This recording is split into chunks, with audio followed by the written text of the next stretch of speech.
6세대급 핵심 기술 개발 성공 미국 간장. 다중비 말세의 안테나. KF-21 한 대로 무인기 100대. KF-21 전투기와 무인기 통합 연계. 하나시스템 용인종합연구소의 능동전자주 사식 위상배열. 에세, 레이더 지상시험실. 야외에 위치한 에세 레이더와 시험장 반대편에 설치된 비콘 타워. 가상으로 표적 신호를 모사하는 장치를 가동시키자 지상시험실에 설치된 디스플레이에 반경 100km 내 운항 중인 민항기들과 비콘 타워가 생성한 모의 표적의 움직임이 한눈에 들어왔다. 탐지되는 대로 일련 번호가 붙은 표적과의 거리와 이동 속도, 고도까지 레이더가 잡아내는 모습이었다. 공중과 지상, 해상 표적에 대한 동시 추적 탐지가 가능해 전투기의 눈으로 불리우는 에세 레이더가 지상에서 할 수 있는 가장 마지막 테스트다. 하나시스템이 자체적으로 개발해온 무인기용 에세 레이더도 이곳을 거쳤다. 박혁 하나시스템 감시정찰부문 대표는 에세 레이더를 탑재한 기체가 움직일 때 기체의 좌표와 표적 간 거리, 고도 차이 등을 정확하게 맞춰 실제 기체에 달아도 문제가 없도록 검증하는 것이라며 한국형 전투기 KF-21에 탑재될 에세 레이더도 이 시험을 모두 진행한다고 말했다. 직구촌 곳곳에 무기를 수출하며 성과를 올리고 있는 K방산 기업들이 미래 방산시장 공략을 위해 신기술 개발에 적극 나서고 있다. 향후 무인화 인공지능, AI, 기술이 접목된 무기체계로 재편될 것을 대비하는 차원이다. 지난달 매일경제가 방문한 하나시스템 항공레이더 종합시험장 한켠에는 국방과학연구소, AD 주관으로 하나시스템이 개발 중인 무인기용 에세 레이더의 목업이 전시돼 있었다. 직경이 맨홀 뚜껑만한 기존 에세 레이더 사이즈의 절반에 불과했다. 냉각수로 열을 식히는 기존 에세 레이더와 달리 공기로 열을 제어하는 공냉식 기술이 적용돼 무게를 감소시키고 레이더의 신호를 주고받는 안테나 핵심 부품인 송수신 블록, 트알비를 압축하는 등 성능을 유지하면서 부피를 절반가량 줄인 모델이다. 유무인 복합체계로 변화하는 미래 전장에서 KF-21 등 유인기보다 크기가 작은 무인기도 유인기의 지시를 이행해야 하는 만큼 기존 에세 레이더와 성능은 동일하되 소형 경량화할 필요가 있다. 유인기와 편대 비행을 하면서 유인기의 지휘, 통제를 받는 무인기는 먼저 전장에 뛰어들어 감시 정찰,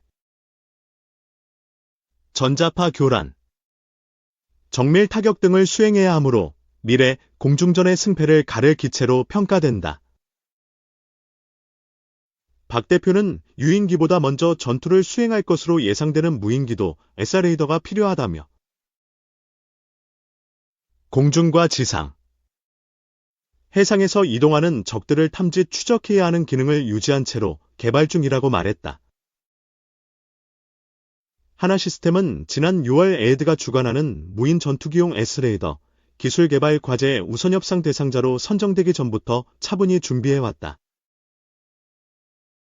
공냉식 기술을 적용해 자체 설계한 무인기용 에세 레이더의 실내 성능 시험을 비롯해 지상 시험장 테스트도 마쳤다. 현재 에이드 주관으로 개발 중인 레이더는 내년 상반기에 시제품으로 나올 예정이다. 한국항공우주산업, KAI는 인지 판단, 비행 전투를 동시에 수행할 수 있는 인공지능 조종사, AI 파일럿을 무인 전투기에 탑재하기 위한 기술 개발에 나서고 있다. 최근 매일경제가 방문한 서울 강남구 테헤랄로의 한국항공우주산업, KAI 서울 사무소에는 AI 파일럿 연구개발 실증에 필요한 실험실이 마련돼 있었다. KAI의 미래 소프트웨어, SW, 기술팀 소속 20여 명의 연구원만 출입할 수 있는 극비 장소다. AI 파일럿은 사람의 지속적인 통제나 제어 없이 전장 상황을 스스로 분석해 자율적으로 임무를 수행할 수 있는 인공지능, AI, 기술을 말한다. 인지, 판단, 비행 및 전투를 수행하는 지능이 하나의 체계로 통합돼야 AI 파일럿 기술이 완성될 수 있어 고도의 기술력이 필요하다. K 서울 사무소에서 만난 한성호 미래SW 기술팀 연구원은 다양한 정보를 분석해 무인기의 임무 통제를 조종사가 직접 수행하는 것은 한계가 있는 반면 AI 파일럿은 유무인 복합, 더 나아가서 무무인 복합 체계를 가능하게 하는 핵심 기술이라며 유무인 복합 체계에서 조종사는 무인기와의 협업 임무를 수행하는 전술 관리자로 역할이 변경될 것이라고 말했다. 선두주자인 미국에 이어 중국, 유럽, 일본 등 각국의 항공 AI 분야 연구자들은 최근 아이파일럿 개발에 매진하고 있다. 미국은 2028년도 전력화를 목표로 하는 시시에 미 공군 무인 전투기에 적용할 AI 기술 개발에 박차를 가하고 있다. 차세대 공중전투체계 개발에 참여하고 있는 영국, 일본 등도 기술 개발을 진행 중이다. 일본의 경우 영국, 이탈리아와 함께 글로벌 전투항공, GKP 개발에 참여하고 미국과는 무인 전투기 및 AI 기술 공동 개발에 합의하는 등 차세대 공중전투 기술 개발을 본격화하고 있다. 지난해 독자적인 AI 기술 확보를 위해 뛰어든 K는 2030년 내에 유무인 복합체계 핵심 기술을 확보할 계획이다. 올 초 K는 소형 상용 모형 항공기 기체에 AI를 탑재해 목표 지점으로 비행하는 데 성공했다.